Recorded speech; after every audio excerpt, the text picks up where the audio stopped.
I've been putting it off, but I think it's time that I finally do a video about a firearm that was developed in the 50s that greatly increased capacity and leapt firearms technology forward pretty much instantly. It and its incrementally improved descendant rifles that followed became some of the best firepower on the civilian market for decades. Of course, by 50s I refer to the 1850s, and the rifle is the Henry 1860.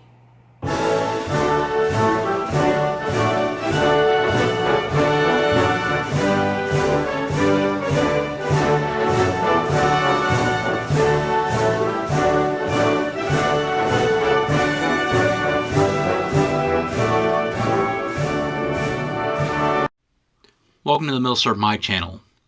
What I have today is a 45 long Colt copy of the iconic Henry 1860 rifle, and this is made by Uberti. The current incarnation of Henry also makes a replica, which is actually more desirable but more expensive. For the purposes of my collection in this video, this rifle will do nicely. Now, I don't know how many of you have seen the History Channel series The Men Who Built America that ran a few years back, but it followed the rise of Vanderbilt, Rockefeller, Carnegie, Morgan, Edison, and Ford, and showed you how they were all intertwined. We kind of have that same situation in the mid to late 1800s with gun makers, and this story has a direct effect on the rifle we are talking about today. We have to start around 1848 when Walter Hunt developed the rocket ball ammunition. Basically a Minet ball bullet with the cavity packed with gunpowder and sealed with a cap in the middle. This was done to try to get away from the disadvantages of paper cartridges, and these can now be fed from a tube. Hunt developed the Volition repeating rifle, which is one of the first rifles that is recognizable as a lever action of today. Only a couple prototypes were made, and Lewis Jennings would patent an improvement of the design. These were made by Robbins and Lawrence Company under the direction of Benjamin Tyler Henry. Horace Smith was hired to improve the Jennings rifle, and about 2,000 of the Smith-Jennings rifles were built until the company folded. Cortlandt T. Palmer purchased the Smith-Jennings patents along with Horace Smith and partner Daniel B. Wesson. They developed a new volcanic cartridge, basically adding a primer to the Hunt ammunition, a lever-action pistol, and generally improving the Smith-Jennings concept. The company was originally called the Smith & Wesson Company, but changed to volcanic repeating arms when a new investor, Oliver Winchester, came into the picture in 1855.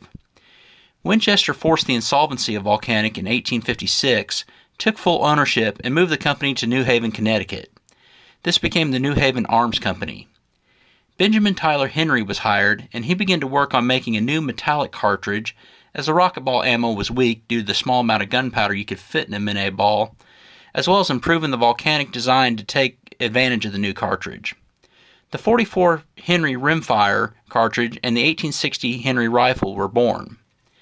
Daniel Wesson stayed with the company for 8 years before forming the Smith & Wesson Revolver Company with Horace Smith. 14,000 of the 1860 Henrys were built, and many made it into the Civil War on the Union side as personal private purchases. Soldiers would save up their pay and especially use their 1864 re-enlistment bonuses, as they probably correctly believed that the Henry would greatly increase their chance of survival. Toward the end of the war, there was even company and regimental-sized units outfitted with the rifle. Even if a Confederate soldier picked one up, it was useless to them as there was no way to replace the ammunition. About the only use on the Confederate side was personal guards for Jefferson Davis. Many Henry rifles found their way to the Sioux and used against Custer at the Battle of Little Bighorn. Now, I've made a video about its descendant, the 1866 Winchester, and I'll place a link below, about a year or so ago. This was a redesign with the King's loading gate, and this was named after Nelson King, who came up with it, and a handguard. Oliver Winchester reorganized the company into the Winchester Repeating Arms Company, and that rifle was called the Winchester Model 1866 Yellow Boy. To round out the story of 1800s gun manufacturers and inventors being intertwined, even though we're veering outside of today's rifle, John Moses Browning was hired by Winchester Repeating Arms in 1883 after Oliver's death in 1880, and he of course took the lever action to new level. Browning also connects us to Colt, F.N. Herstal, and of course his own Browning Company later on. The 1860, while revolutionary, did have many flaws. Granted, it was a huge improvement over muzzleloaders of the day, and legend has it that Confederate soldiers called it the rifle you load on Sunday and shoot all week long. You could load 15 rounds of the .44 Henry.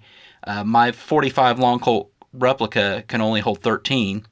You can load them into the rifle, which greatly increased short-range firepower over the 3 rounds per minute at best you could get from percussion cup muzzleloaders of the time. To load the 1860, you pull the follower up all the way, turn the barrel clockwise, and you want to make sure you do this at an angle and not straight up and down, and you just slide your ammo in. Because if you go straight up and down, you could actually create a primer strike if it slides down too fast. So this holds 13, but I'm only going to put 2 cartridges in, just as demonstration here. And another thing that's very important is when you put it back, you want to make sure you bring your follower in very carefully. Because if you slam it down, that could also create a primer strike in there. So just load it. It's loaded, and it ejects out the top. So there you go. Some obvious flaws of the design. The cutout for the follower creates a hole for dirt to get into. Also, when firing the rifle, you have to do the Henry hop as the follower makes its way to your hands. And the lack of a handguard means the rifle gets really hot after 3 to 4 full mag tube dumps. Please be aware of where your elected officials and the groups who claim to represent you stand on the Second Amendment. After some digging, you may find that the Republican you voted for and the NRA are closer to Feinstein than they are you. Primaries are very important, as we have found out this year, and these are the elections where our rights can be won or lost. Please consider joining the GOA, a no-compromise organization who keeps you informed on what's going on, and most importantly, your state's organizations who do the most of the heavy lifting when it comes to your rights. Please check out some of my other videos, comment, like, and subscribe, as well as check out my Facebook, Twitter, and who I support on Patreon. Thank you for watching, and as always, have a great day. We'll see how this does.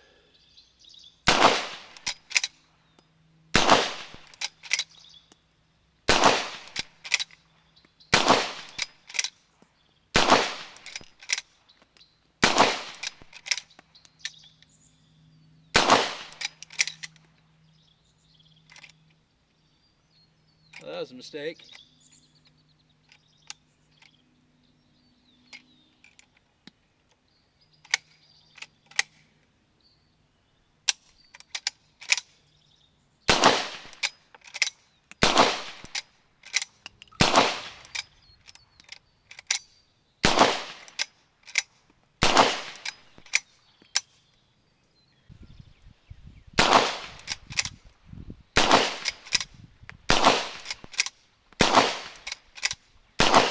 Yeah, that's getting pretty hot.